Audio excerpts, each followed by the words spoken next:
How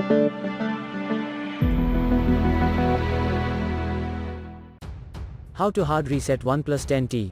Step 1. Begin by pressing the power key to switch off the OnePlus 10T. Step 2. Now hold volume down plus power button for a moment. Step 3. Let go of the power key when the OnePlus logo pops up.